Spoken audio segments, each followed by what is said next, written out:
Entonces, según este cronograma, hoy día deberíamos hacer una revisión de principales reportes de información en Perú.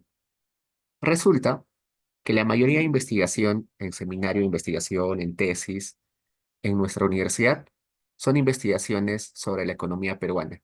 Si ustedes revisan el repositorio de tesis de la universidad, todos son temas, o la mayoría, no todos, la mayoría de investigaciones o de tesis son sobre economía peruana. Hay uno que otro que hace investigación un poquito de la más grande o más amplia como Latinoamérica. Uno que otro hace investigaciones sobre todo el mundo. Pero la mayoría de investigación en tesis es temas sobre la economía peruana. En ese sentido, tenemos, antes de investigar sobre la economía peruana, tenemos que tener un marco general y entender cómo funciona la economía peruana. Y por eso, hoy día vamos a revisar algunos informes o reportes sobre ello. En particular, vamos a revisar tres reportes, si no mal recuerdo. El primero que vamos a revisar eh, es el marco macroeconómico multianual, que se le conoce como MML. Vamos a Google y ponemos marco macroeconómico multianual. ¿Qué es el marco macroeconómico multianual?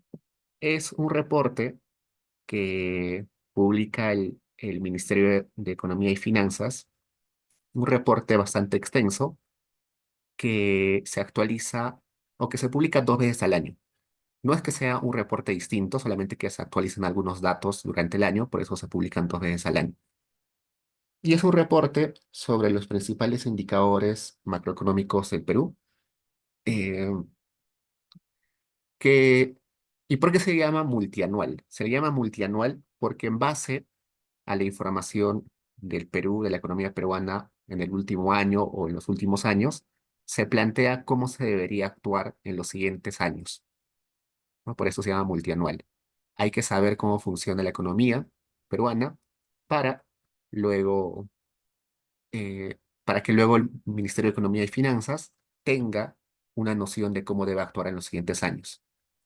Este marco macroeconómico multianual, vamos a leer un poquito, es el documento más relevante que el gobierno del Perú emite en materia económica y su elaboración está bajo la responsabilidad del Ministerio de Economía y Finanzas.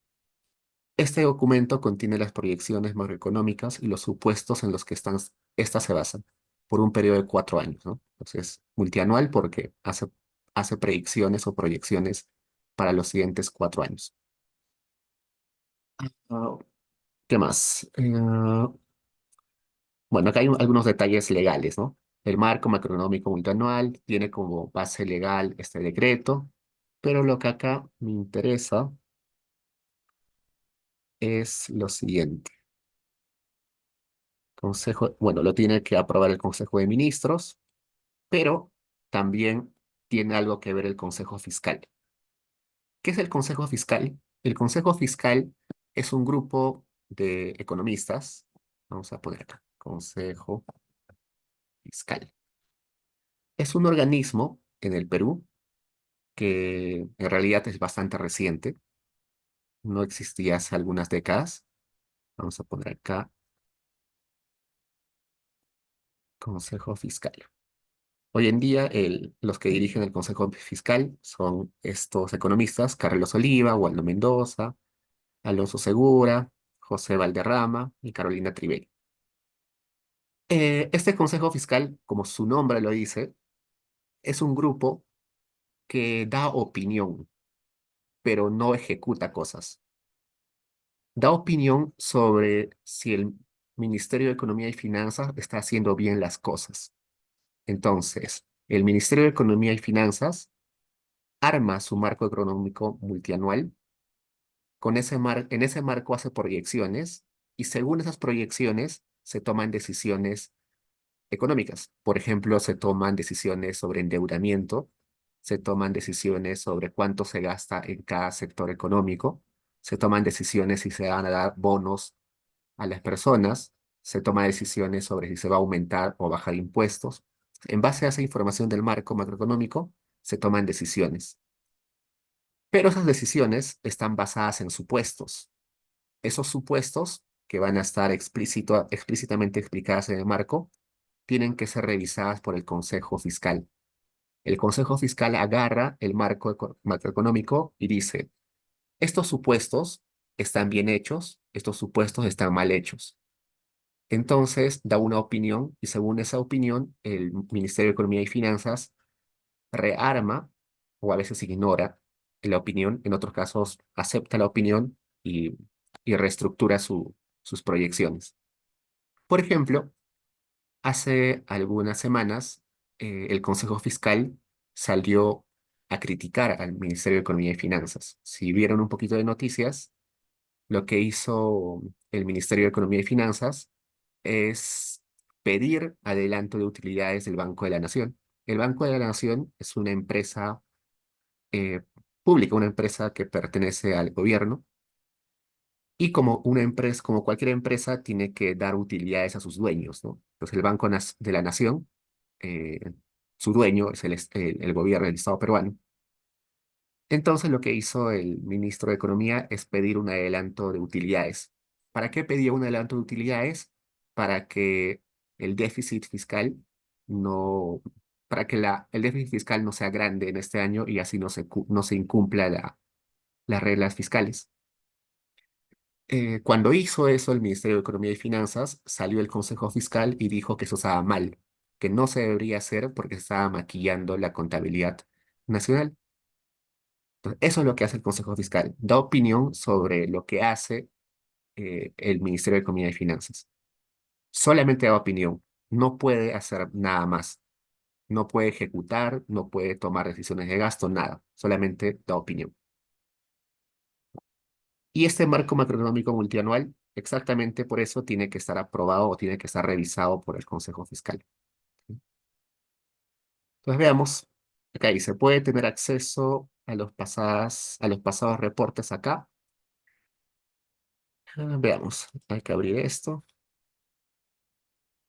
y veamos cuál es el último reporte. El último reporte debe ser este.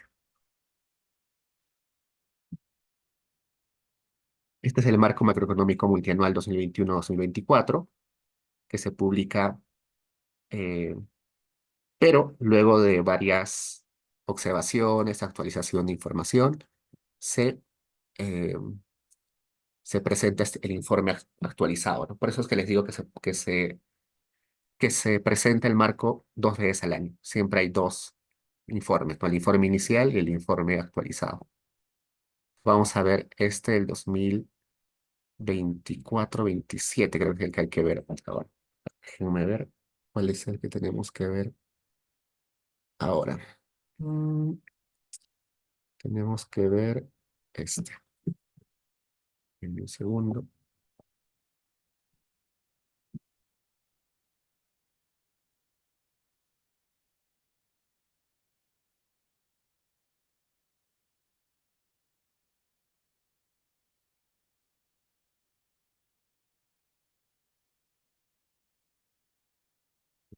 Este es el marco macroeconómico multianual.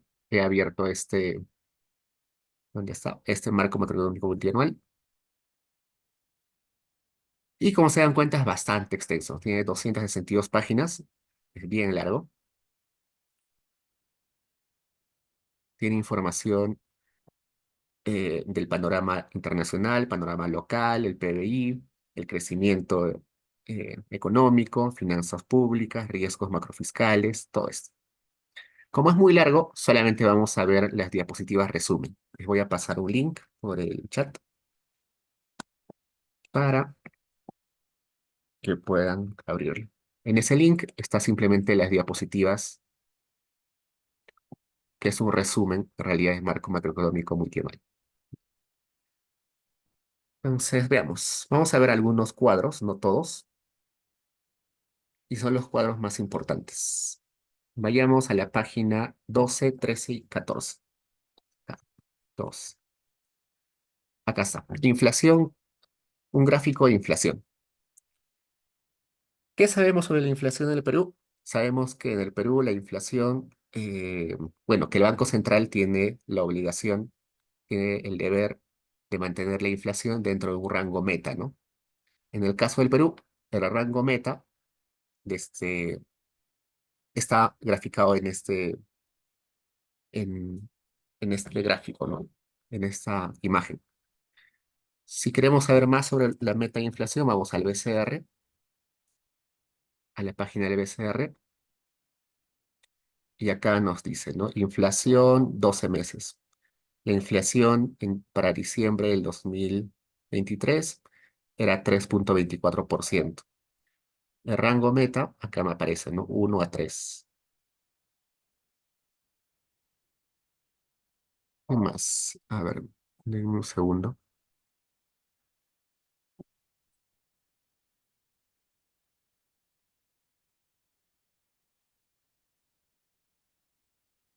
¿no? Entonces, la inflación meta del Banco Central es 1 a 3, ¿no? Antes, más o menos en 2002, el rango meta era un poquito más alto, ¿no? En el caso de Perú, se ha reducido el rango meta a esto.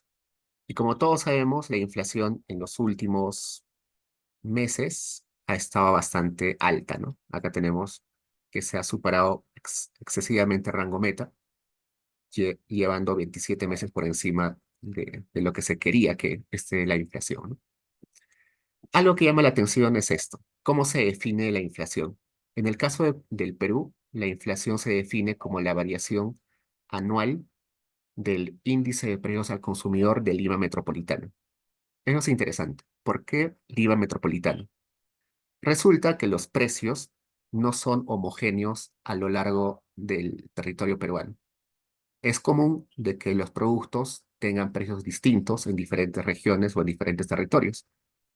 Yo estoy segurísimo que los chifles cuestan bien baratos en el norte, en la costa norte del Perú, pero cuestan mucho más caros quizás en la sierra.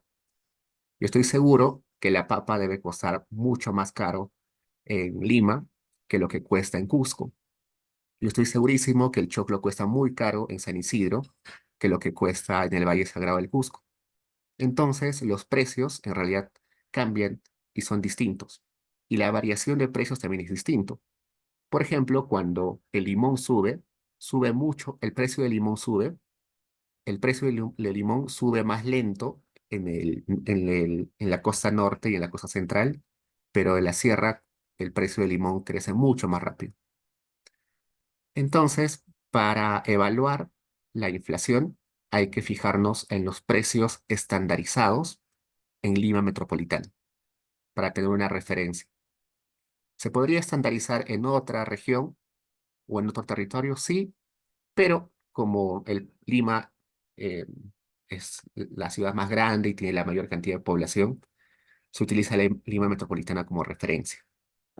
Luego, ¿por qué IPC? El IPC es el índice de precios al consumidor.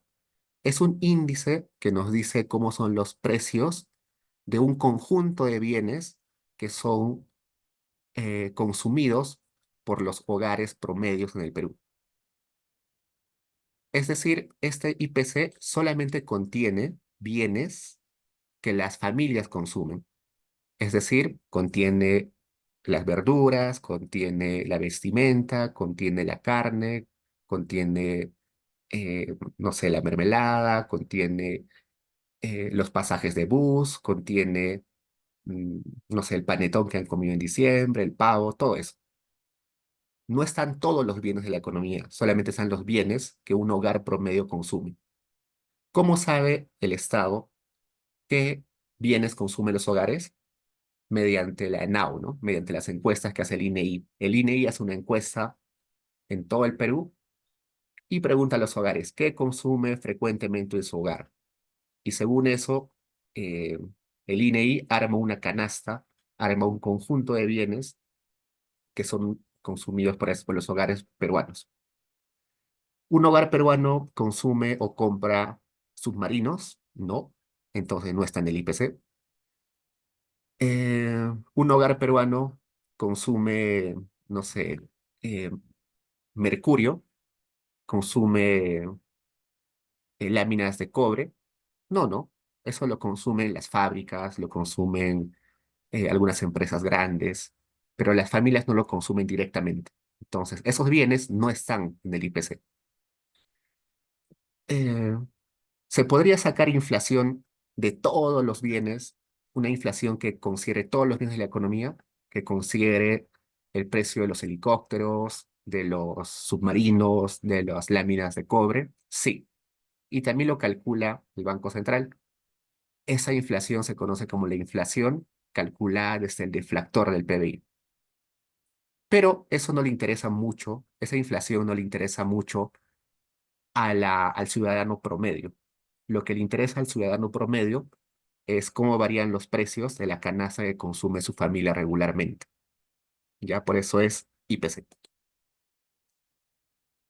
Eh, Buena pregunta, Patricia. Me dice, la canasta, ¿cada cuánto tiempo se actualiza? Porque como cuando hay inflación, las familias pueden reemplazar ciertos productos con alto precio por otro. Excelente observación. En el caso del Perú, no se actualiza con frecuencia. ¿Cómo sabemos eso? Vayamos acá al BCR. Vamos acá a estadísticas, series estadísticas. Vamos a precios. Ah, ya, vamos acá, a casa. Índice de precios de Lima Metropolitana, índice de diciembre del 2021 igual a 100. ¿Qué te está diciendo esto? Que el año base de la comparación es 2021. ¿Cuál fue el año base anterior? Si no me recuerdo, fue 2017. ¿Cuál fue el anterior al 2017? Creo que fue el 2007. ¿Cuál fue el anterior al 2007? Creo que fue el 2001. Yo tengo que ver acá cuál es el año base. Acá me dice que el índice es diciembre del 2021. Entonces, probablemente, seguramente ese mes ha sido el cual se ha actualizado. Hay otros países donde esta actualización de la canasta se hace más frecuentemente. En el Perú no se hace porque es muy costoso. ¿Por qué es muy costoso hacer ese levantamiento de información? Porque lo que tendría que hacer el Banco Central o el INEI, perdón, sería lo siguiente: hacer una lista enorme de todos los productos que hay en la economía peruana. ¿Cuántos productos hay en una economía peruana? Hay miles de miles. Y no solamente hacer una lista de qué cosas se consume, sino cuánto se consume de cada bien.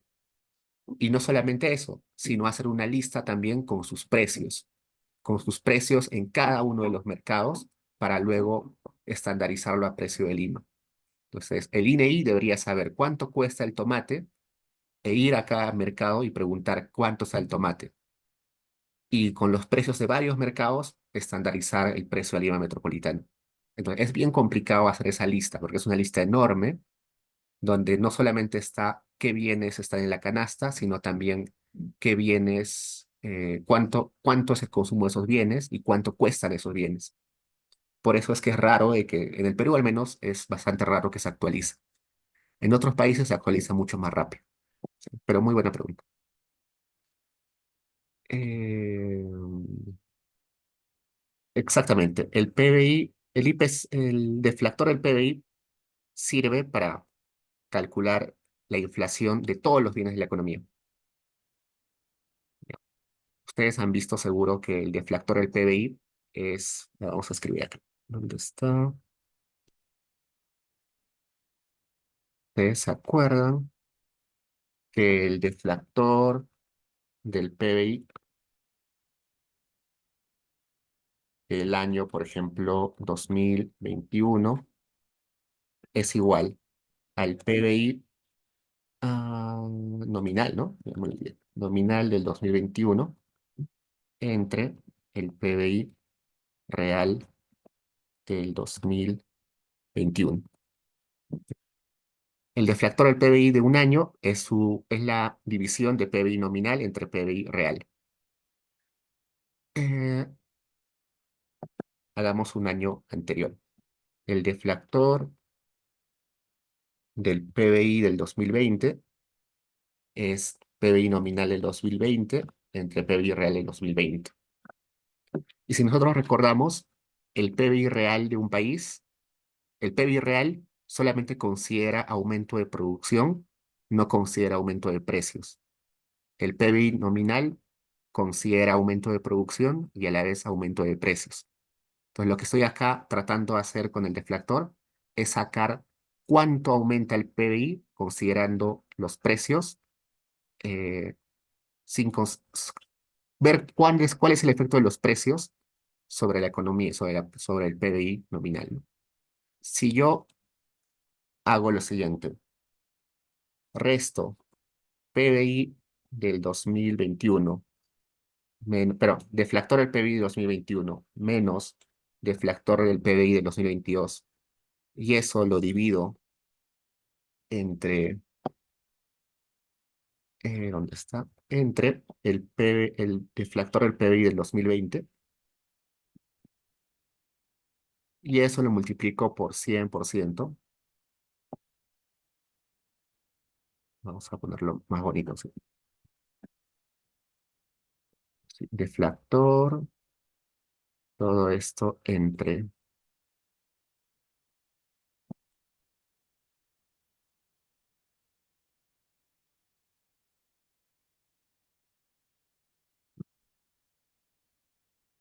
sería deflactor 2000, y eso lo multiplico por 100%, ¿no? Eso sería variación del deflactor de un año a otro, ¿no? Eso sería la inflación, pero calculada desde el lado del deflactor, ¿no? Esta inflación considera el aumento de precios de todos los bienes de la economía peruana. En el caso del IPC, lo que se hace, vamos a copiar esto, la inflación calculada a partir del IPC, lo que hace es índice de precios del 2021 menos IPC del 2020 entre IPC del 2020. Esa es la inflación calculada desde el IPC. ¿Y qué es el IPC? Veamos. IPC es simplemente la sumatoria. Se me hace difícil escribir acá. ¿Qué es el IPC? Es la sumatoria de todos los bienes de la canasta, donde hay un peso para cada bien. Poner, este W es un peso. Un peso.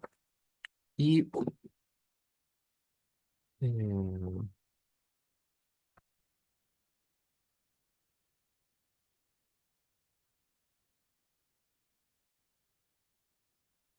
y el precio de cada uno de los bienes, ¿no? Este es el precio de cada uno de los bienes y este es el peso. ¿Qué es el peso? Eh, Se podría entender como la participación de ese bien en el consumo de la familia, ¿no? Si la familia consume muchos tomates, este peso va a ser alto.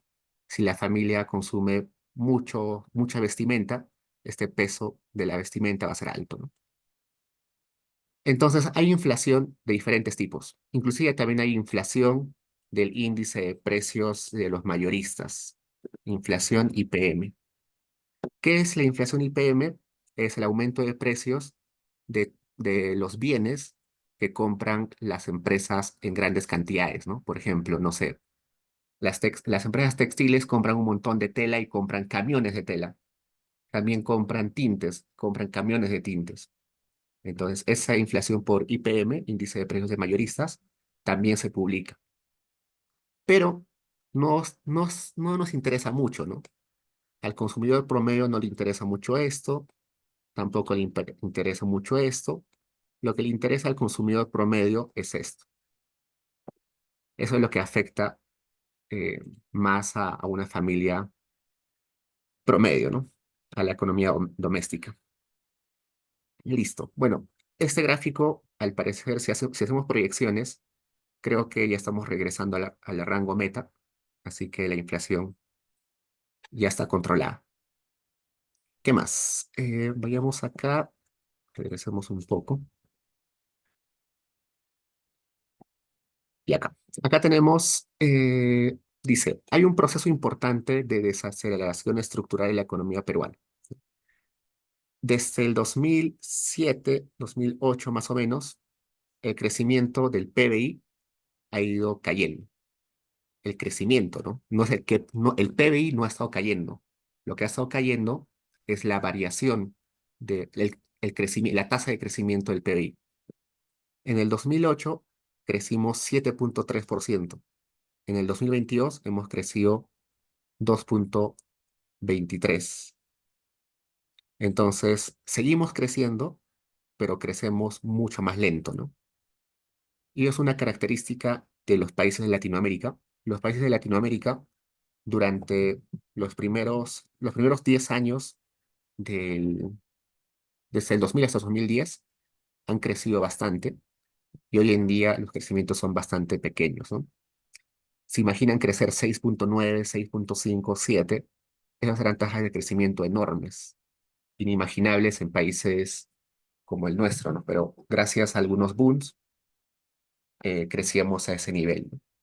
Eso también sería una pregunta de investigación interesante, ¿no? ¿Por qué el crecimiento se ha ido desacelerando?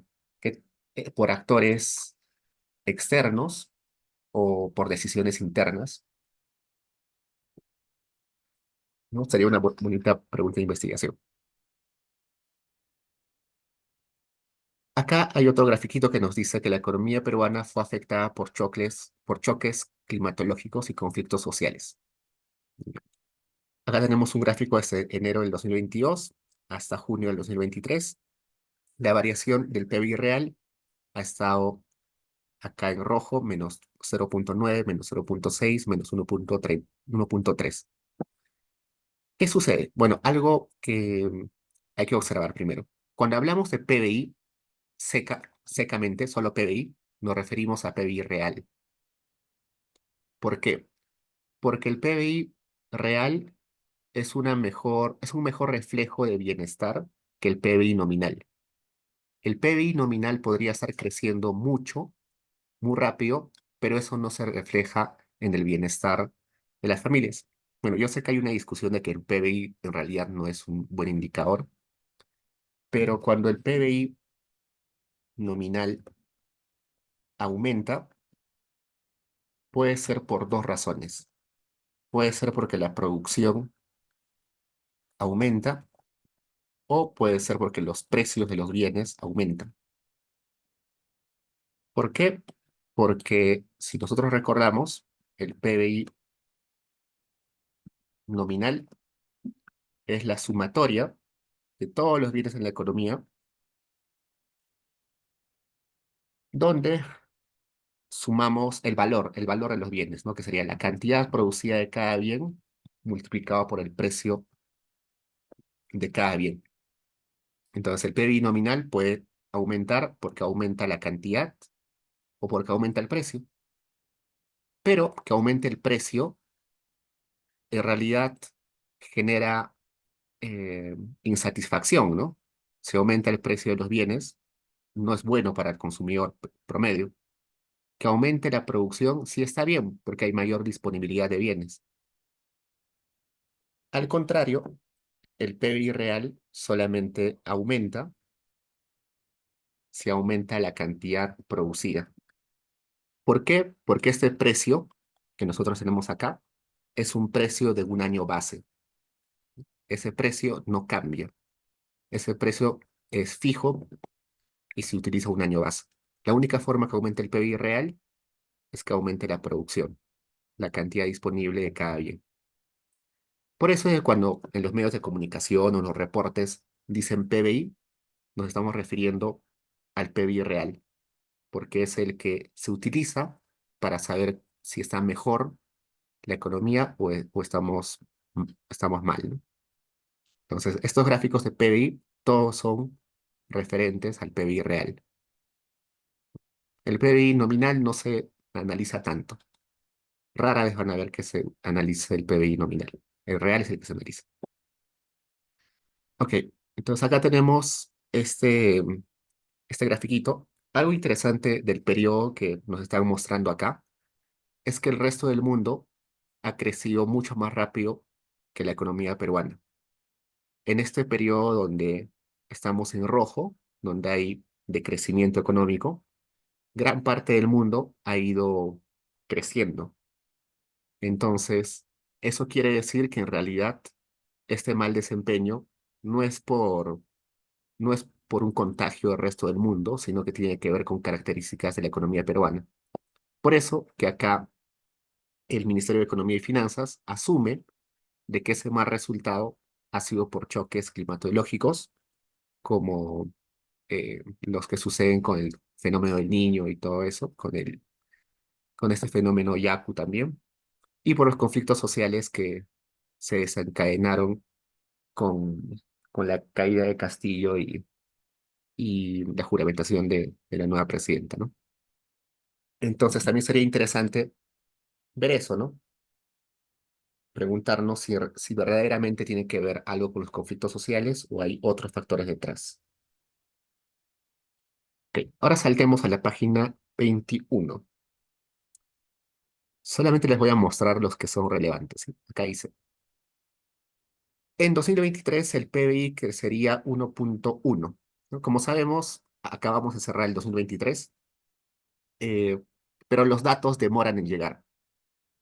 Ahorita estamos 10 de enero, pero todavía no hay información completa para hacer la estimación de cuánto ha crecido la economía.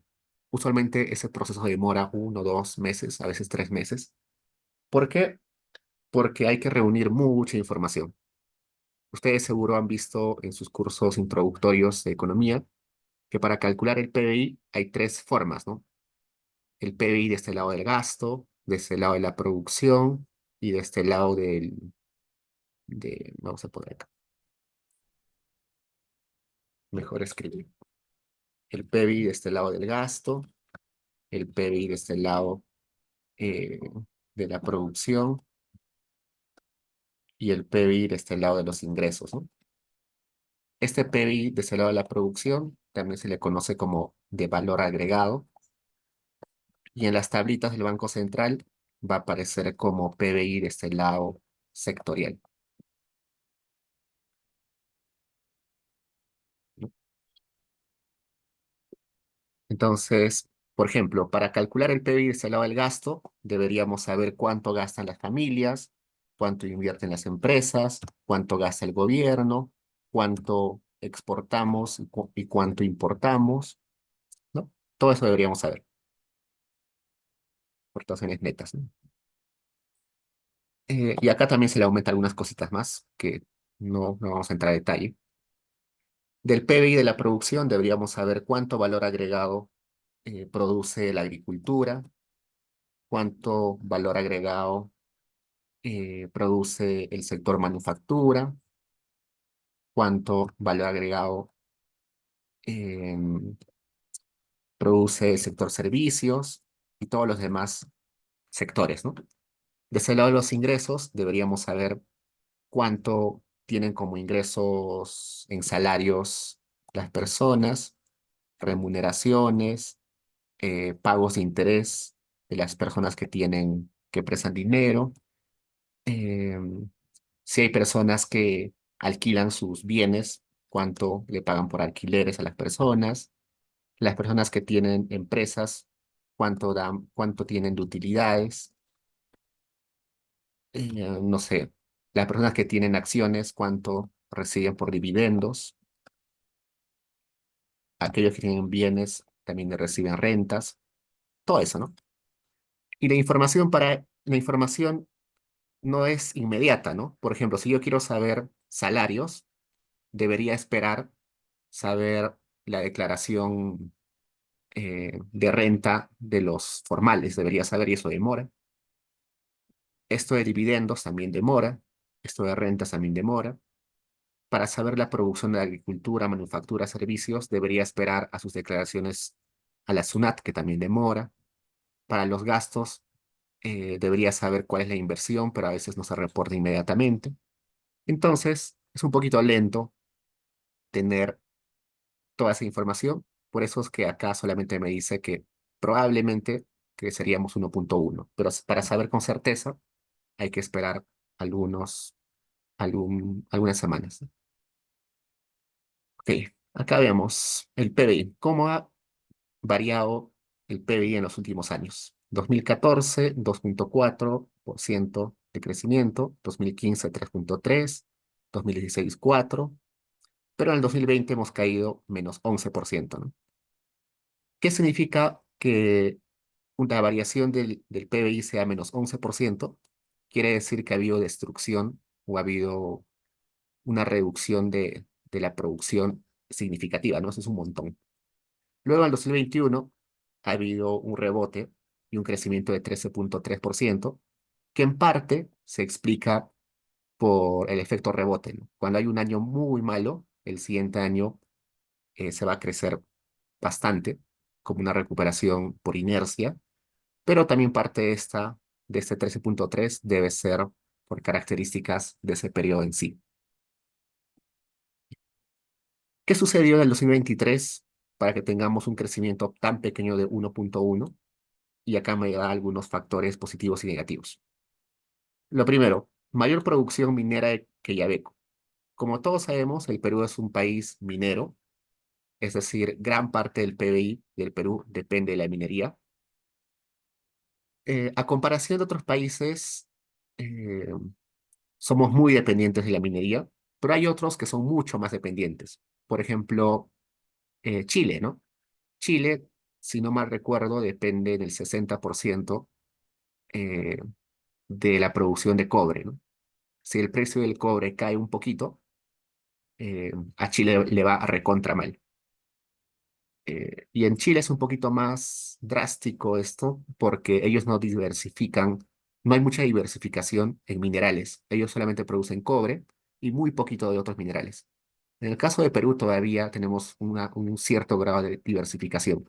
Producimos cobre, algo de plata, zinc, algo de oro. Hay un poquito más de diversificación en el Perú. En Chile sí están muy dependientes de solamente el cobre. ¿Qué más? Fue un año bueno para el turismo, hubo una recuperación, aunque todavía no se alcanzan niveles anteriores de la pandemia. Impulso fiscal también, porque el gobierno gastó un montón en gasto, en transferencias a programas sociales, en dar algunas transferencias directas a las familias. También se dio algunas garantías para que para que los bancos puedan dar algún tipo de créditos a las empresas. Y algo interesante de este periodo del 2023 ha sido la resiliencia del consumo privado.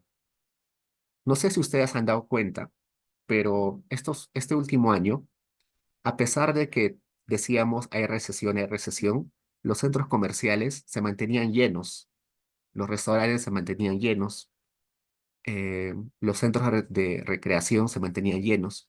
Y eso es una característica particular de este último periodo de recesión. Estábamos en recesión, pero el consumo privado, el consumo de las familias, no se vio muy afectado. Las familias seguían gastando igual. Eso también es una buena pregunta de investigación, porque aparentemente lo que movió esta desaceleración fue la inversión de largo plazo, pero no tanto el consumo de las familias. Las familias, al parecer, tenían la expectativa de que este periodo de recesión iba a ser muy corto y por tanto seguía gastando eh, sin restricciones, ¿no? Lo cual es muy raro. En el 2008, 2009, en la crisis de 2008-2009, la gente no gastaba. Los centros comerciales estaban vacíos, los restaurantes estaban vacíos, pero este periodo de recesión ha sido bien particular. ¿Qué más? Algo que llamó la atención también fue presiones inflacionarias y condiciones de financiamiento favorables. ¿Qué sucedió con la inflación? Desde la pandemia, la inflación en todo el mundo ha sido una inflación alta. ¿Por qué? Porque al ser la pandemia un choque de oferta y a la vez un choque de demanda, hizo de que sea mucho más difícil acceder a bienes, se encareció el transporte marítimo, eh, Entonces los precios crecieron mucho.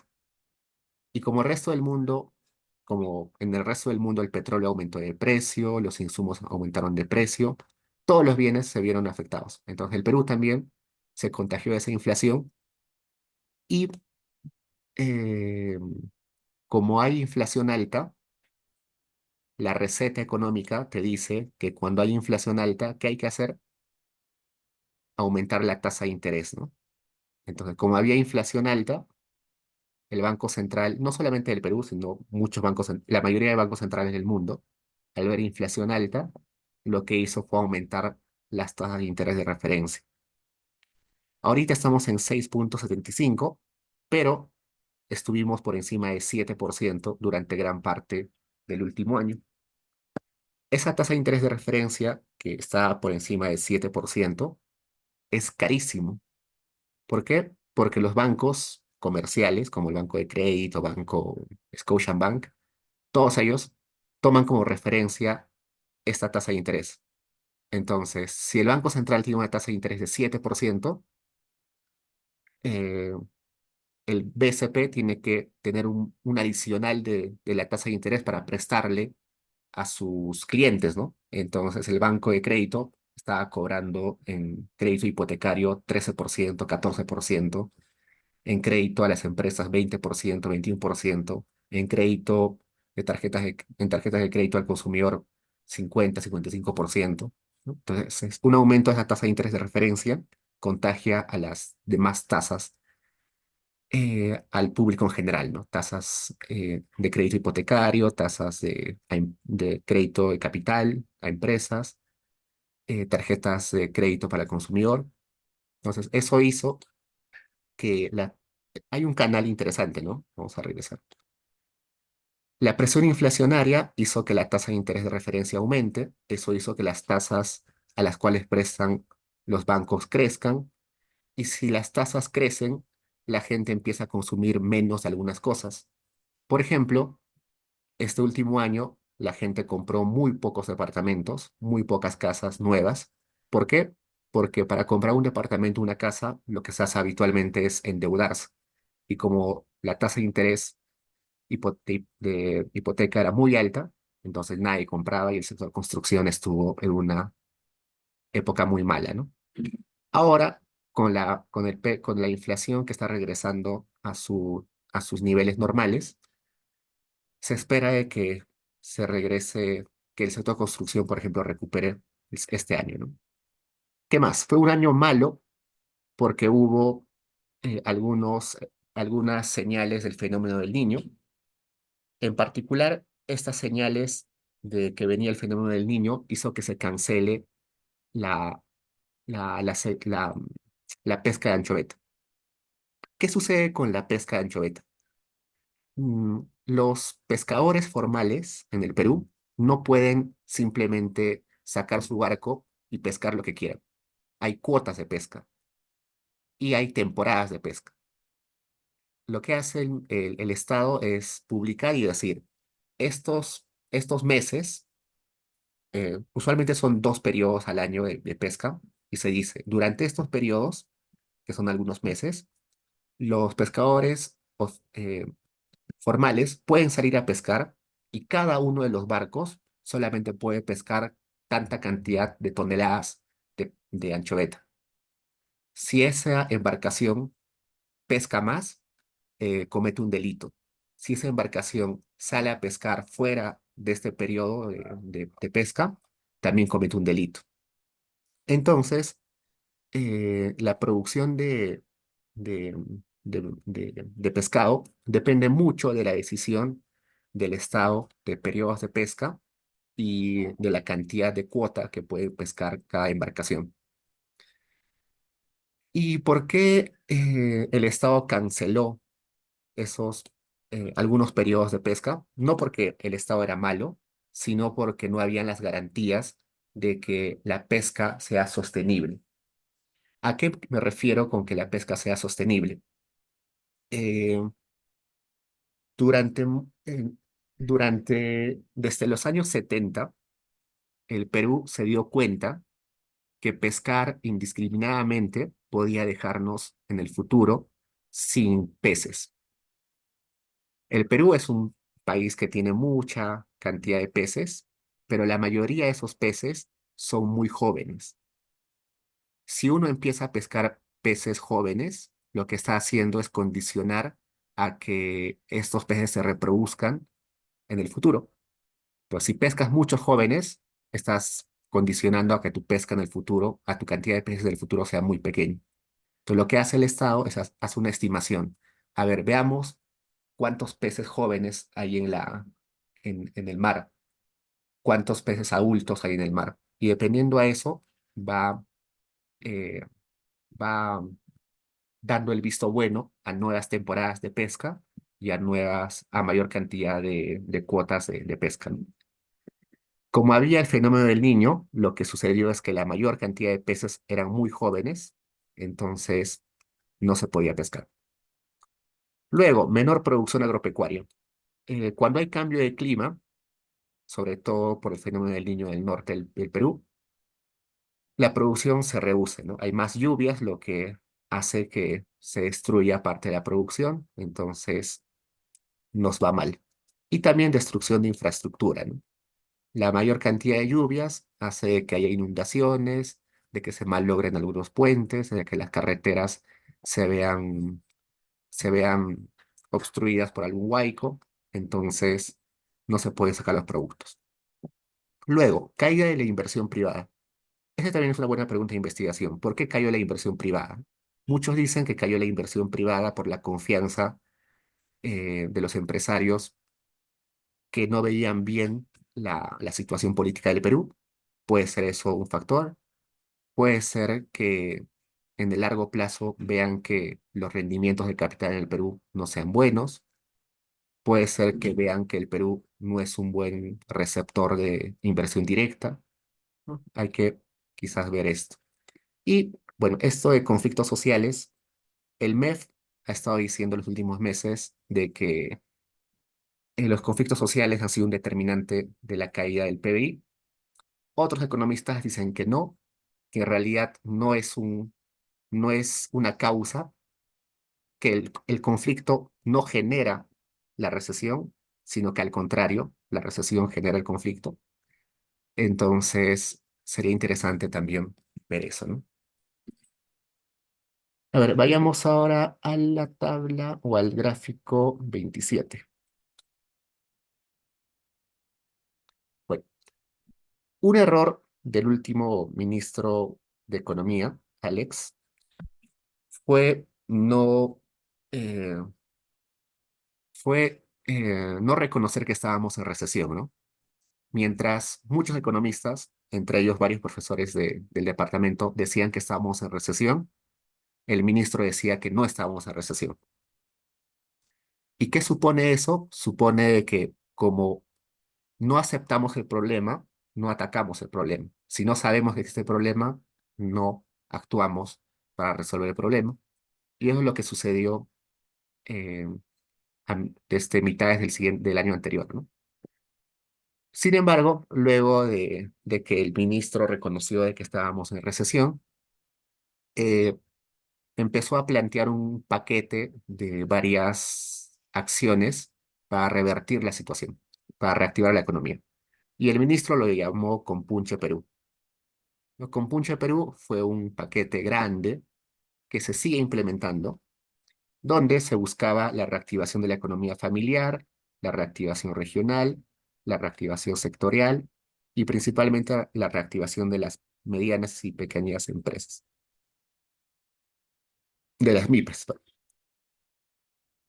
Y además de reactivar la economía dando más liquidez a las empresas, gastando más en las empresas peruanas, dando transferencias a las familias. Además de eso, también se trató de atacar el problema de la emergencia climática.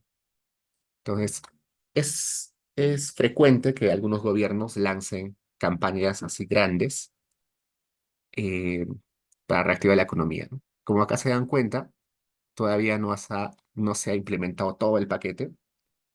Dentro de este paquete creo que estaba reactiva, no, no estaba reactiva, Impulsa Perú. Impulsa Perú es un tipo de crédito que se iba a dar a pequeñas empresas, pero que hasta ahora sigue paralizado por temas administrativos. Acá está justo, Impulso Perú, Impulso Mi Perú. Este Impulso Mi Perú era algo parecido a Reactiva, es decir, dar crédito a las empresas con garantía del Estado. ¿Qué quiere decir eso? Que, que el gobierno dice, ok, Banco BCP, Banco Scotiabank, BBVA, ustedes den créditos baratos a las empresas. Si esas empresas no te pagan, yo voy a ser garante de ese préstamo. Si la empresa no paga, el Estado va a pagar. Pues por eso acá dice garantía de 3.000 millones de soles. Esos 3.000 millones de soles son destinados a pagar deudas que eventualmente las empresas no paguen después de haberles dado este crédito, ¿no? Lamentablemente, no está yendo tan bien este Impulso Perú. Por temas administrativos y de reglamento, no se está aplicando de forma eficiente. Pero bueno, esperemos de que sí funcione en los siguientes meses, ¿no? ¿Qué más? Vamos al 30. Acá. Parte del programa Compunche Perú era eh, incentivar el gasto de las familias, ¿no? Entonces, ¿cómo incentivamos el gasto en las familias? De la siguiente forma. Programas sociales, transferencias adicionales y creación de juntos urbanos. Esto de transferencias adicionales se refiere básicamente a bonos, eh, excepcionalmente, por ejemplo, a los de juntos se les dio 100 soles más, si no mal recuerdo. Usualmente se les da 100 soles mensuales o 200 soles bimensuales. Creo que se les dio un adicional a los de juntos para que puedan gastar. Y además se planteó el programa Juntos Urbano, que todavía no se implementa. Juntos es un programa de transferencias condicionadas que solamente funcionaba en el sector rural. Ahora lo quieren poner al sector urbano, pero todavía no se ejecuta. Luego, también para aliviar a las familias peruanas, se propuso masificar el uso del gas natural, lo cual todavía es muy difícil. Lo que sí es bastante factible y que se ha hecho con bastante éxito es la ampliación del vale FICE. ¿Qué es el vale FICE? Es un papelito que dan a los hogares pobres y con ese papelito pueden ir a comprar gas, sus balones de gas, con un descuento. Creo que el descuento está en 30 y tantos soles. Entonces, si el gas cuesta 60 soles, esta familia puede ir al local, comprar y con su vale le dan el descuento de 30 y tantos soles, ¿no? Entonces, eso es un ahorro para las familias. Y también la universalización del agua potable, lo cual en realidad está muy difícil.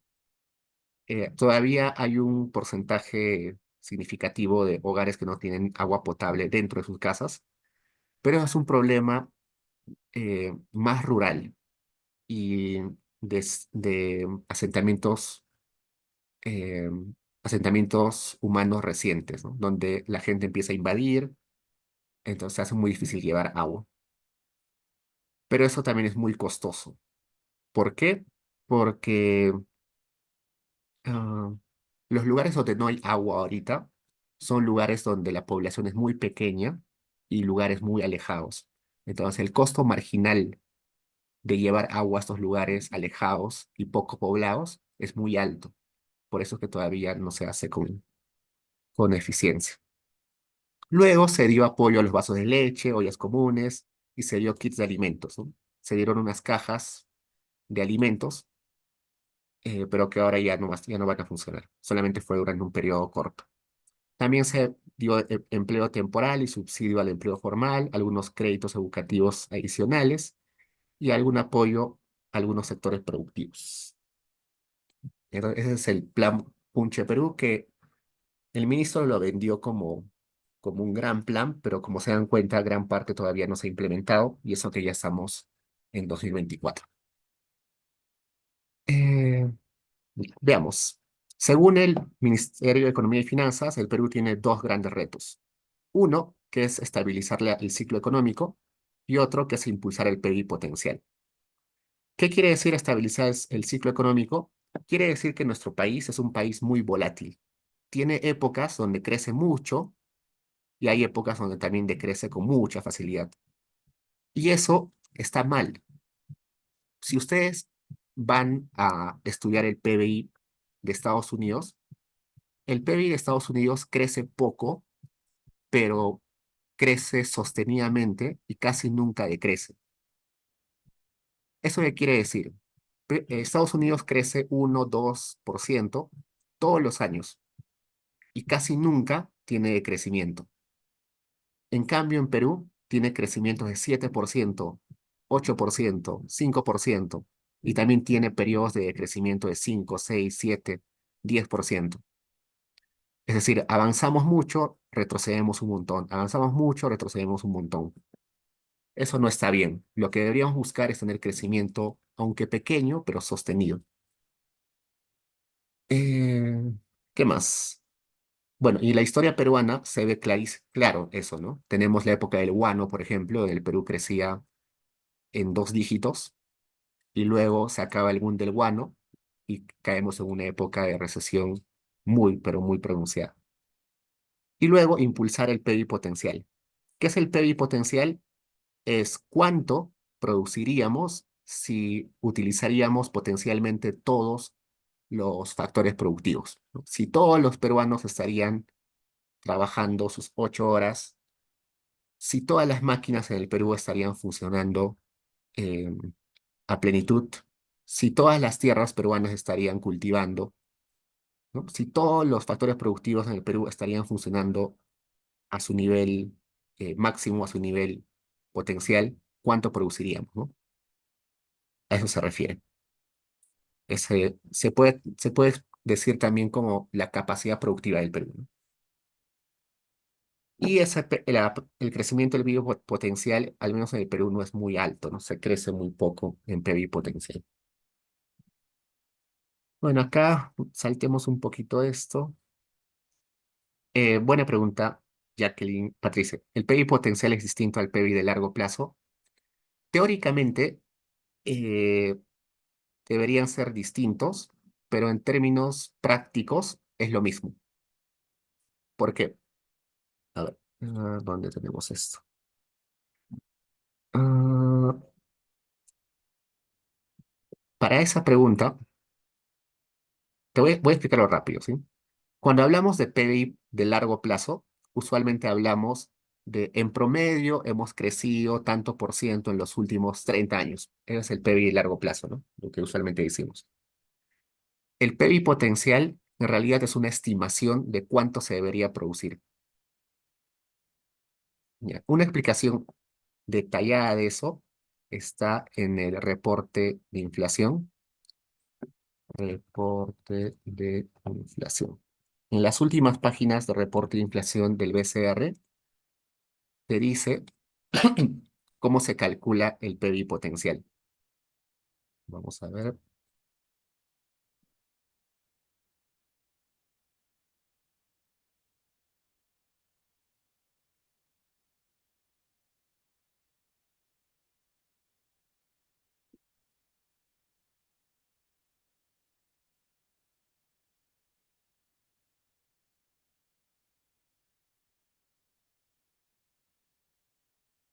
Creo que no está.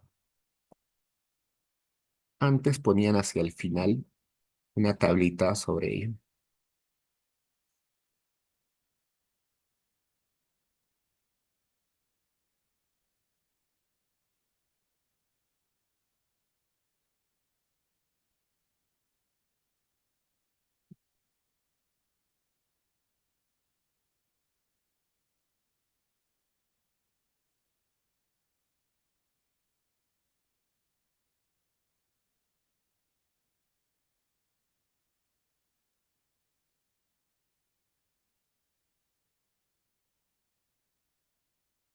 A ver, veamos.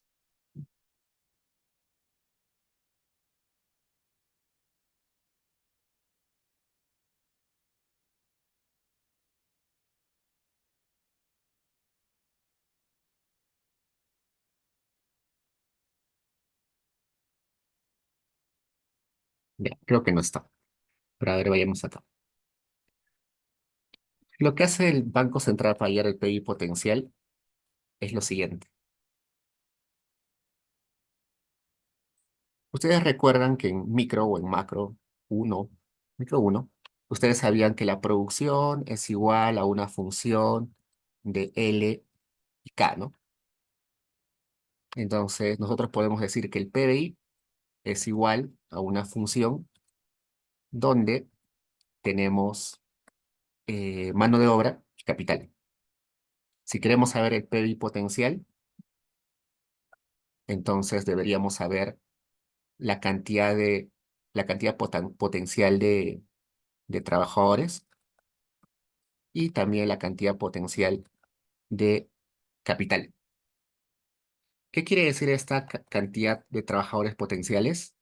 Quiere decir cuántos trabajadores hay en la economía peruana disponibles para trabajar, estén empleados o desempleados, cuántas horas podrían ellos destinar a trabajar y cuán educados o cuánta capacidad de producción tengan. ¿Qué es el capital potencial? ¿Cuántas máquinas, cuántas plantas, cuánto dinero para invertir ahí en el Perú? Y todo eso luego se hace una estimación, ¿no? Por ejemplo, le podrían poner A, que sería la productividad total de factores, por K elevado a la alfa, ¿se acuerdan, no? A elevado a la alfa, multiplicado por L elevado a la 1 menos alfa. Ese parámetro alfa lo estiman los macroeconomistas en base a simulaciones, creo. ¿Dónde está alfa?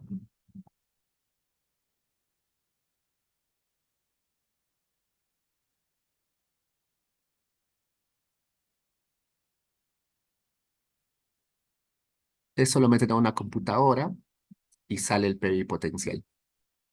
Y ustedes se preguntarán, ¿de dónde sale este alfa?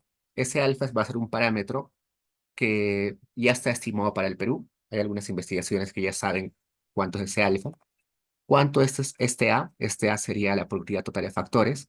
Hay varias investigaciones que ya han calculado ese A. Entonces, lo único que tiene que hacer el Banco Central es calcular el CAP, el stock de capital, que se le llama, y la cantidad potencial de trabajadores. Con eso, se debía calcular el PIB potencial. Teóricamente, teóricamente, el PBI potencial debería guiar a la producción al PBI de largo plazo. ¿A qué me refiero con eso? Vayamos acá. ¿Dónde está pizarra? No tengo pizarra.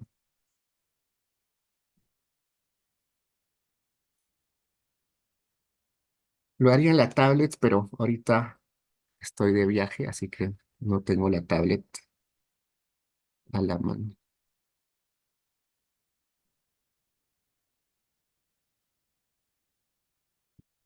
Supongamos que el PBI potencial es este. ¿Ya? Es el PBI potencial. Acá está el PBI y acá están los periodos, el periodo cada año, ¿no? Entonces, claramente, el PIB potencial crece porque año a año hay más gente disponible para trabajar, la gente está más capacitada, más educada, y además el stock de capital crece, hay más fábricas, hay más herramientas, hay más progreso tecnológico, entonces el PIB potencial crece.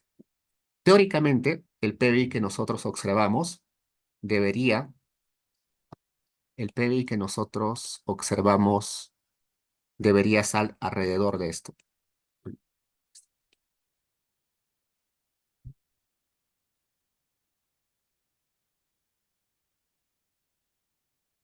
Teóricamente, el PBI que nosotros observamos, que sería el, el verde, debería estar alrededor del PBI potencial. ¿Por qué? Porque, veamos, voy a poner esto. Esta situación donde el PBI observado está por encima del PBI potencial es una situación insostenible. ¿Por qué? Porque en esa situación estamos utilizando más trabajadores, de lo que realmente deberíamos utilizar. Es decir, hay trabajadores trabajando 10 horas, 11 horas al día, sin descanso, sin vacaciones. Las máquinas están trabajando sin descanso. eh, las tierras están siendo cultivadas sin descanso. Entonces, una situación donde tú estás utilizando, donde tú estás produciendo más de tu capacidad, es decir, insostenible. Por eso es que, si bien es cierto, aumenta, luego regresa a su nivel potencial. Por acá abajo, esta situación también es insostenible. ¿Por qué? Porque hay trabajadores sin empleo, hay trabajadores que están desempleados, hay máquinas que están abandonadas, hay plantas que están abandonadas, hay tierras que están sin cultivar, y eso es insostenible, por eso que vamos a regresar luego al nivel potencial. Por eso es que se dice que teóricamente el PBI potencial guía el PBI, el PBI que nosotros observamos, ¿no? Listo. Y ese PBI potencial se calcula de la forma que les he mencionado. Entonces, si el PBI potencial crece, entonces en el largo plazo vamos a ver que nuestro PBI va a estar en niveles más altos. Sigamos, a ver. Mm, Estamos en página 44. Vayamos a la 45. Ya, acá hay un enorme potencial para un hub portuario minero. Una de las cuestiones en economía internacional van a ver que tener un puerto internacional es muy, pero muy rentable para un país. ¿Por qué? Porque es una puerta al comercio, ¿no? En el caso del Perú, el Callao es un puerto bastante grande y donde se importa y exporta bastante mercadería. Sin embargo, en el sur del país no hay mucho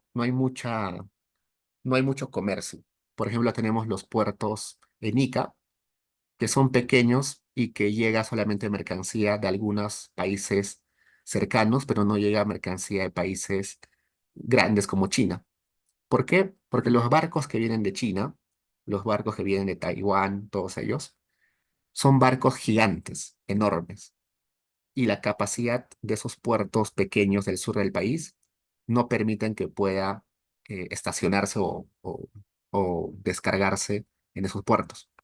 Por eso es que desde hace algunas décadas se plantea que el sur del Perú debería tener grandes puertos, especialmente para sacar mercancía, sacar producción minera con facilidad y también para que se pueda importar mercancía que luego pueda ser repartida a países como Bolivia, a la parte eh, de frontera que tenemos con Ecuador, aparte del norte de Argentina, ¿no? Por acá pueden entrar bienes que se pueden repartir fácilmente al sur del Perú y a los países que están cerca. Y por eso es que acá se plantea mejorar o implementar mayor capacidad en los puertos del sur del país, ¿no? Y eso haría más competitivo nuestra minería y también haría competitivo el comercio de esta zona. 46, 53.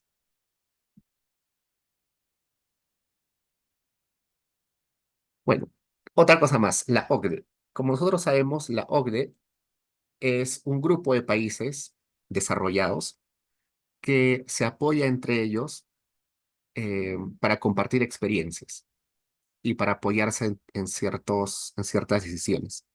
El Perú busca desde hace algunos años ingresar a este grupo selecto de países. Sin embargo, es difícil porque hay que cumplir con un montón de requisitos. Por ejemplo, la legislación en materia económica debería estar acorde con lo que pide la OCDE.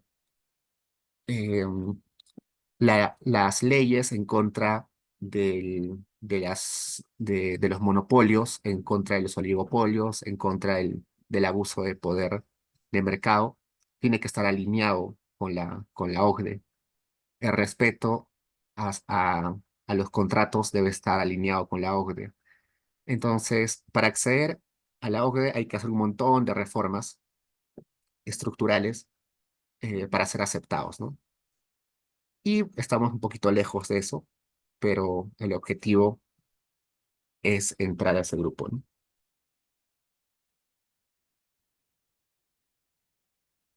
¿Qué más? Algo que seguro han escuchado frecuentemente es que el Perú es sólido macroeconómicamente y macrofiscalmente. Es decir, el Perú tiene muy muy buenas condiciones financieras, muy buenas condiciones para la inversión, se respetan los contratos ley, nuestra deuda se mantiene en los rangos normales, respetamos las reglas fiscales. Entonces, por ese lado, en las últimas décadas al menos el Perú le ha ido bien en términos macroeconómicos, ¿no? Mm. Acá vemos la deuda pública. Ya. El Perú tiene reglas macrofiscales o reglas fiscales así. Las reglas fiscales, ustedes la pueden googlear acá. Ponga reglas fiscales FMI. Este no es. Vamos a poner fiscal rules. Ya. Acá tienen ustedes Fiscal Rules Dataset. En esta Fiscal Rule Datasets, ustedes pueden descargar un Excel.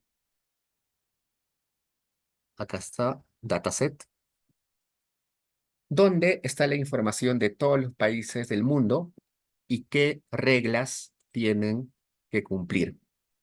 Por ejemplo, el Perú tiene una regla que dice que la deuda total del país no puede superar el 30%. También tiene otra regla que dice que el déficit fiscal no puede superar el 2%, si no me recuerdo. Y acá está todo eso. Ustedes pueden buscar acá Perú. No, aquí está. Vamos a buscar Perú. Perú. Perú en el año actual, 2000, hasta 2022, 21 hasta. Buscamos acá y acá nos da una explicación. Dice, vamos a leer la última parte. Acá dice, la deuda no puede superar el 30% del PBI. Esa regla está desde el 2013 y fue modificada en el 2016. Esa es la principal regla fiscal del Perú. 30% de deuda es lo máximo que podemos tener. Otra regla que puede estar acá, acá dice, el déficit fiscal no puede ser mayor al 2,5% del PIB. Y acá hay un montón de reglas que pueden chequear. Pero la regla más importante es esta, que la deuda pública total, la deuda consolidada, no puede ser mayor al 30%. Y resulta que acá nos están dando un grafiquito donde tenemos cuál ha sido la deuda del Perú en los últimos años. Y se dan cuenta que el Perú, bueno, acá estamos 2023, ¿no? Que está por encima de 30. Entonces no estamos cumpliendo cabalmente eh, con la deuda, estamos por encima de la regla, lo que se pronostica de que vamos a estar poco a poco regresando al 30%, ¿no? Estamos en 31, para el 2027 vamos a llegar a 31,9. Pero algo curioso del Perú es que nuestra deuda es muy chiquita a comparación de otros países. La deuda, por ejemplo, de Japón, veamos acá, deuda, Japón. ¿Cuánto será la deuda de Japón en porcentaje del PBI? La deuda de Japón es 255,39% de su PBI. Es enorme la deuda de Japón. La deuda de Perú es treinta y tantos por ciento. La deuda de Chile en el 2022 está por encima de Perú. En Colombia es más del 50%. En México es más del 60%. En promedio, en países de Latinoamérica es más del 60%. En países emergentes es casi 70%. Entonces, ¿por qué el Perú se pone una regla tan fuerte? de tener una deuda demasiado baja. Si hay países como Japón que tienen una deuda de más de 200%.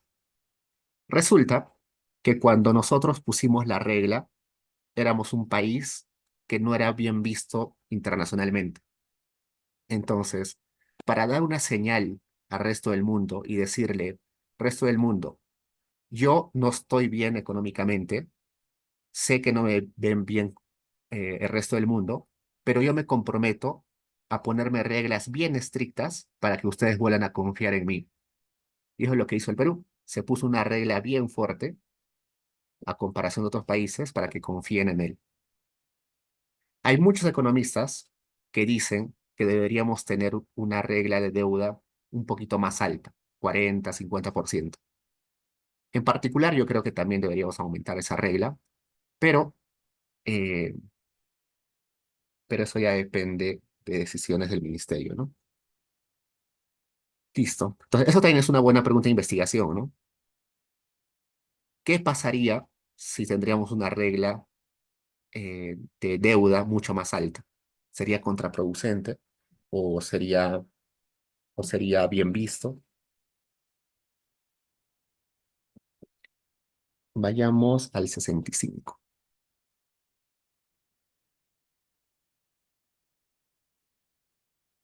Inversión pública. La inversión pública es todo lo que gasta el gobierno que no sea gasto corriente. ¿Qué es gasto corriente? Gasto corriente es lo que uno paga a profesores, eh, administrativos, a funcionarios, a congresistas, al presidente, todo lo que sea salarios y gastos recurrentes, gastos que se repiten una y otra vez, es gasto corriente. Ese gasto no nos interesa por el momento. Lo que nos interesa es el gasto en inversión pública, es decir, gasto en puentes, en carreteras, en, en nuevos locales para los ministerios, en edificios, todo lo que es infraestructura y que se mantiene en el tiempo, que es durable en el tiempo, es inversión pública. Y acá nos dice de que el Perú del 2022 destinó el 5,1% del PBI en ese tipo de gasto, lo cual es bastante pequeño en comparación a otros países. Y por eso es que se proyecta que en los siguientes años la inversión pública tenga que tener mayor porcentaje del PIB. ¿Qué más? Acá hay ejemplos de esta inversión pública.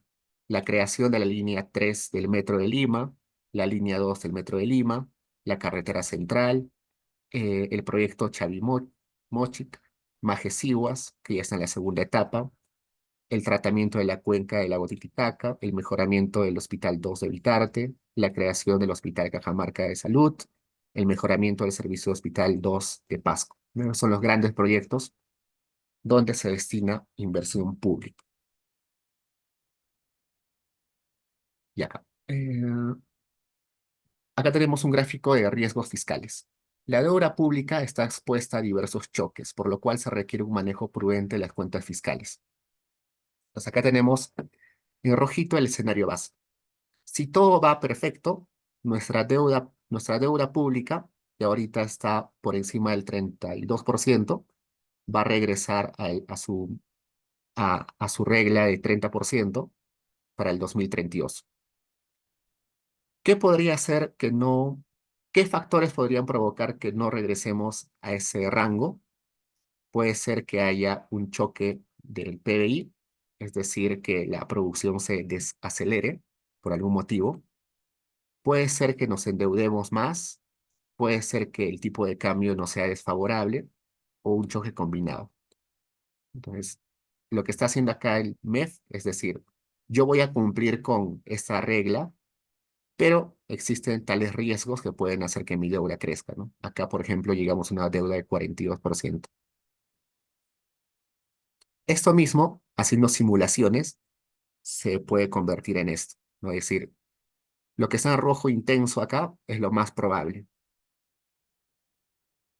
Con menor probabilidad podemos llegar a una deuda bastante alta, cercana al 50%, y también con poca probabilidad podemos llegar a un escenario donde tengamos una deuda bien chiquita, ¿no? Pero lo más probable es que estemos acá. Listo. Entonces, eso es un reporte que deberían chequear con más detalle quizás. Ahora vayamos a otro reporte, que es el reporte de pobreza del 2022, que lo publica el INEI. Acá les voy a pasar el link.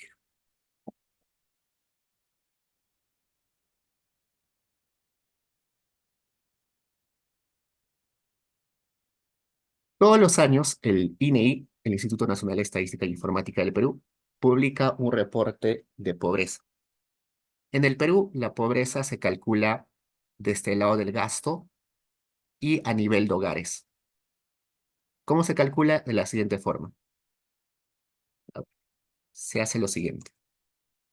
Eh, Se suma todos los gastos de todos los miembros del hogar, ¿no? En mi casa somos, no sé, supongamos que yo vivo solo y, bueno, supongamos una familia de dos personas, ¿ya? Una, un papá y un hijo. Se suma todos los gastos del papá y los gastos del hijo. Todos esos gastos se estandarizan a precios de Lima metropolitana.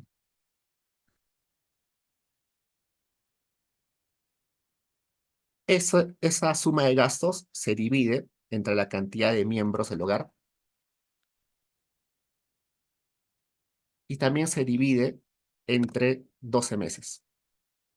¿Ya? Entonces, eso sería, acá me resultaría el gasto per cápita a precios de Lima metropolitana, ¿no? Eso sería gasto per cápita de Lima metropolitana. Es la suma de todos los gastos de los miembros del hogar, estandarizado a precios de Lima, dividido entre la cantidad de miembros del hogar, dividido entre 12 meses. Ese gasto per cápita se compara con la línea de pobreza. En el caso de Perú hay dos líneas, línea de pobreza monetaria y la línea de pobreza extrema. Si ese gasto per cápita está por debajo de la línea de pobreza extrema, el hogar es pobre extremo. Eh, si está por debajo de la línea de pobreza, es pobre, el hogar es pobre. Y acá surgen dos preguntas. ¿Por qué se calcula a nivel de gasto y no a nivel de ingresos? ¿Otros países lo calculan a nivel de ingresos? Sí. En el caso de Perú se calcula a nivel de gastos. ¿Por qué? Porque el gasto es menos variable que el ingreso. Supongamos que yo gano de 10.000 soles al mes, ¿no? Estoy ganando 10.000 soles al mes, por tanto no soy pobre. ¿Y qué sucede si el siguiente mes me quedo desempleado y gano 0 soles? ¿Me convierto pobre inmediatamente? No, no, porque tengo ahorros, eh, tengo quizás inversiones, tengo propiedades. Entonces, mis ingresos no son un buen reflejo de mi riqueza o de mi bienestar, porque puede ser que un mes esté trabajando y al mes siguiente no, ¿no? Que no tenga ingresos no quiere decir que se me vuelva pobre. Lo que sí es un buen reflejo de bienestar es el gasto, porque si estoy desempleado, pero tengo ahorros, puedo seguir gastando. Si estoy desempleado, pero igual tengo propiedades, igual puedo vender la propiedad y seguir gastando. Entonces, el gasto es mucho más estable de lo que es el ingreso. Por eso se calcula la pobreza a nivel de gasto. ¿Por qué se calcula a nivel de hogar? Porque claramente hay miembros del hogar que no trabajan y no trabajar no significa ser pobre. Por ejemplo, un niño de 12 años no tiene ingresos y tampoco hace gastos directos. No por eso va a ser pobre, sino que la pobreza se calcula a nivel de hogares. Si el hogar es pobre, todos los miembros del hogar son pobres. Entonces, eso es lo que hace el INEI. ¿Qué más? Ah, bueno, me olvidé. ¿Cómo se calcula esta línea de pobreza? Hay una canasta básica que se calcula. Empecemos con esto, línea de pobreza extrema. La línea de pobreza extrema se define como el monto por el cual un hogar eh, satisface sus necesidades de alimentación y las necesidades de subsistencia. Entonces, lo que hace el INEI es, Para que una persona sobreviva el día a día, se alimente y pueda mantenerse con vida, ¿cuánto debe gastar? Entonces se hace una canasta y se dice, para que esta persona siga con vida, debería consumir tanta cantidad de proteínas, tanta cantidad de carbohidratos, tanta cantidad de hierro, tanta cantidad de grasas. Entonces, con esa información se dice, para consumir esa cantidad de proteínas, grasas, hierro, debería comprar al menos, ir al mercado y gastar, no sé, 100 soles mensuales. Entonces, con ese cálculo de cuánto debería gastar la persona para subsistir, esa es la línea de pobreza extrema. La línea de pobreza normal se refiere a esa canasta de subsistencia adicional a algunos gastos típicos de un hogar, como eh, alquiler de vivienda, como vestimenta, como algo de entretenimiento, como compra de enseres para el hogar. Entonces, es una canasta básica de lo que el hogar debería gastar para mantener un bienestar mínimo. Entonces, esta pobreza, que es la pobreza monetaria, eh, es quizás el tema más estudiado en la economía peruana, en el Perú. Todos, todos o la mayoría de investigadores alguna vez han estudiado la pobreza monetaria. Y veamos acá qué cosa podemos ver. Ah, veamos algunos cuadros.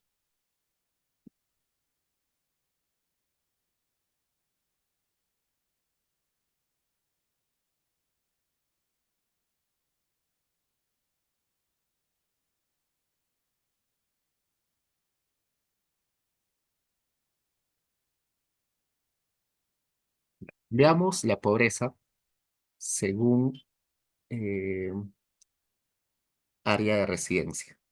Acá está. Entonces, en el 2021, que está en celeste claro, la pobreza urbana era mucho más alta que la pobreza, pero esto es gasto real, eso no, ¿qué más pobreza?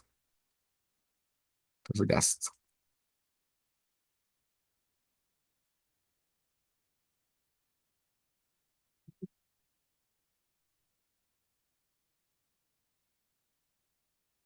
Esto es gasto, gasto, ingreso.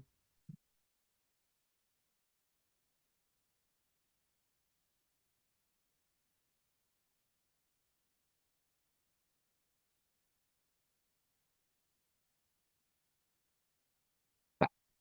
Incidencia de pobreza monetaria según área de residencia. Ya, acá vemos. El Perú urbano. El Perú urbano tiene la siguiente información de incidencia de pobreza monetaria. Acá. En el 2011, el 18% de los peruanos en zona urbana era pobre. Para el 2019 era el 14,6. Ah, luego, con la pandemia, se subió a 26%, 2021 22,3 y 2022 24,1. Entonces, ha habido un aumento enorme en pobreza, ¿no? Sin embargo, en la zona rural, la pobreza es mucho más apremiante. Acá tenemos valores en la urbana de 18, 16, 16, 15, 14. Acá tenemos en pobreza rural 56, 53, 40, mucho más alto, ¿no? Y con la pandemia también subió la pobreza a 45,7% y para el 2022 está en 41,1. Entonces la pobreza monetaria es mucho más apremiante en la zona rural que en la urbana y en ambos casos durante la pandemia hubo un avance en un aumento en la incidencia de pobreza, ¿no?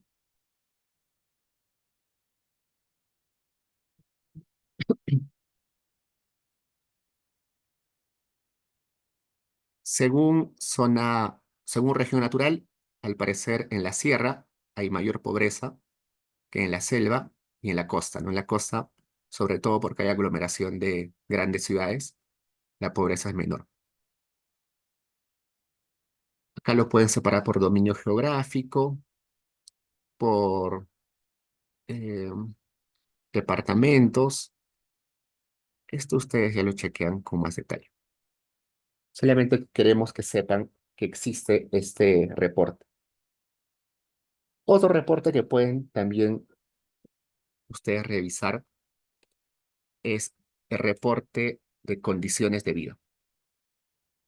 Muy probablemente ustedes me están diciendo o estén dentro de ustedes pensando, esta variable pobreza monetaria es una variable un poquito que no se puede confiar mucho, ¿no? Porque es pobreza monetaria. En realidad, la pobreza es multidimensional y se debería medir con diferentes indicadores.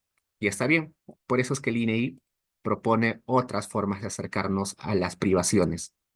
Hay pobreza multidimensional, hay pobreza en acceso a, a servicios, y este que es condiciones de vida en el Perú. Este es un informe que sale trimestralmente y donde nos acerca a las privaciones en educación, en salud, en acceso a la identidad, en acceso a programas sociales, en déficit calórico, es decir, personas que están consumiendo alimentos que no les permiten desarrollarse bien, acceso a servicios básicos, eh, el uso de combustibles contaminantes dentro del hogar, empleo e ingresos, inclusión financiera, que hoy en día es tan importante, equipamiento del hogar. Hoy en día es indispensable tener un televisor, una radio, una refrigeradora. Es muy importante. Por ejemplo, durante la pandemia hubo un problema bien fuerte, ¿no? Había muchos hogares que no tenían refrigeradora. Y durante la pandemia se vio que el tener refrigeradora era algo muy importante. ¿Por qué? La mayoría de hogares en el Perú va al mercado todos los días. Aunque no lo crean, la mayoría de hogares del Perú va al mercado todos los días. Compra lo necesario para ese día, por varias razones. Primero, porque los hogares viven al día a día. El día que trabaja tiene su pequeño ingreso y eso lo gasta para almorzar y cenar y desayunar ese día. Eh, y además, porque los hogares no tienen muchos ahorros, entonces no pueden comprar grandes cantidades de bienes, ¿no? Y eso hace de que las personas no tengan reserva de alimentos en sus casas y por tanto no tienen refrigeradora. Si un hogar no tiene refrigeradora, no puede comprar 10 kilos de carne para toda la semana porque se le va a malograr. Y eso sucedió en la pandemia, que los hogares, no, que las amas de casa, las madres de familia, no podían, tenían que salir todos los días al mercado porque no tenían refrigeradora donde guardar sus productos. Y eso hacía que aumente la probabilidad de contagiarse. Entonces, es importante saber esas cositas, ¿no? ¿Qué porcentaje de hogares tiene esos equipamientos? Acá me dice que solo el 55% de hogares tiene refrigeradora o congeladora, lo cual es bastante pequeño, debería ser casi 100%, ¿no? ¿Qué más? Entonces, si alguien se quiere aproximar a las privaciones de los hogares desde un enfoque más amplio, podría revisar este documento, ¿no? De todos modos, vamos a ir acá, INEI, microdatos. El INEI en los últimos años se ha dado cuenta que solamente estudiar la pobreza monetaria está mal, sino que hay que estudiar la pobreza desde eh, desde perspectivas distintas. Por eso que acá el INEI ya calcula la pobreza multidimensional y también calcula la vulnerabilidad a la pobreza, que son dos indicadores que pueden ayudar a complementar la idea de pobreza monetaria, ¿no? Si a alguien le interesa, acá en el microdatos del INEI ya existen esos datos. En pobreza multidimensional Seguro hay información de educación, salud, de esperanza de vida, eh, de equipamiento del hogar. Y acá en vulnerabilidad a la pobreza, no solamente te dice si la familia es pobre, sino también te dice cuán probable es que una familia caiga en pobreza ante cualquier shock externo. Hay muchas familias que no son pobres, pero a pesar de no ser pobres, es muy probable que regresen a la pobreza si un familiar se enferma, eh, si le roban en su negocio, si, si hay un fenómeno climatológico, pueden regresar a la pobreza con facilidad. Entonces, estudiar eso es esto de vulnerabilidad económica. Ya, chicos, me pasé 5 minutos. Sorry por la demora y sorry por que estoy un poco enfermo. ¿Tienen preguntas, chicos?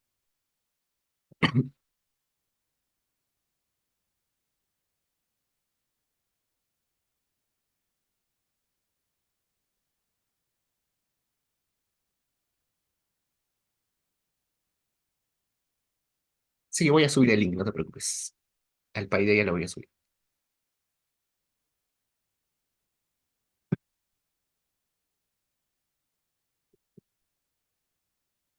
Ya, chicos, esto es todo por hoy. En realidad es la única sesión que vamos a revisar reportes. Esto era solamente como para que sepan algunos datos. En las siguientes sesiones ya va a ser cosas más prácticas, ¿sí? Y ya nos vemos eh, el viernes, ¿no? Ok, chicos, cuídense y me quedo un rato si alguien tiene alguna pregunta. Si no, ya nos vemos y así.